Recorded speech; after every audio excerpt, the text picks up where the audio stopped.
Уверен, вас раздражает, когда кто-то рядом икает, чихает или зевает. Вы считаете это некультурным, однако, когда вас самих настигает эта напасть, вы краснеете и смущенно улыбаетесь. А зря.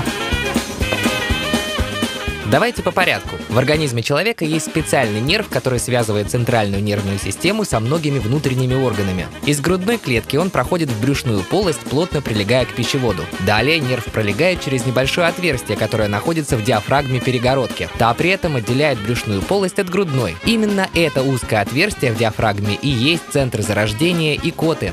Если человек быстро ест и глотает большие куски пищи, переедает, пугается или переохлаждается, он рискует дать чрезмерную нагрузку на этот нерв.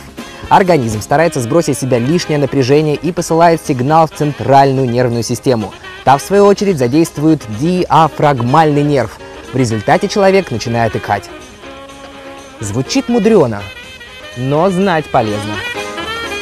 Неприятный звук, который может сопровождаться икотой, появляется в результате резкого закрывания голосовой щели. Помните, частая икота – повод не позлиться, а серьезно задуматься о своем здоровье. Икота может быть признаком психических или физиологических расстройств и предупреждает о существовании или скорой возможности инфаркта миокарда, гастрита, опухоли пищевода или шеи.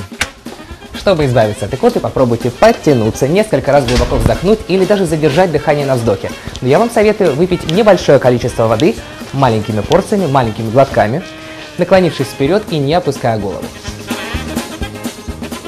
Вот так. А вот зевают, вопреки всеобщему мнению, не только те, кто устал, скучает или хочет спать. Часто человек начинает зевать, оказавшись в стрессовой ситуации. Зевота помогает мозгу расслабиться и отдохнуть, расширяет дыхательные пути. Так организм получает больше кислорода, чем во время обычного дыхания. По этой же причине человек зевает в плохо проветриваемых помещениях. Американские ученые выяснили еще одну причину зевоты. Вы не поверите, это перегрев мозга. Оказывается, лучше всего мозг работает в охлажденном состоянии. Когда он нагревается, человек охлаждает его зевотой. Кстати, избавиться от этого состояния легче, если учащенно дышать носом. Знаете, что частая зевота может быть и одним из симптомов рассеянного склероза. Она предшествует припадку эпилептиков, появляется у людей, которые страдают мигренью. Как факт, интересно, что младенцы начинают зевать еще в утробе матери. Чихают люди, потому что организм избавляется от различных веществ и маленьких частиц в носу, которые затрудняют дыхание и раздражают слизистую оболочку. Кстати, чихать полезно, потому что это наполняет клетки организма кислородом.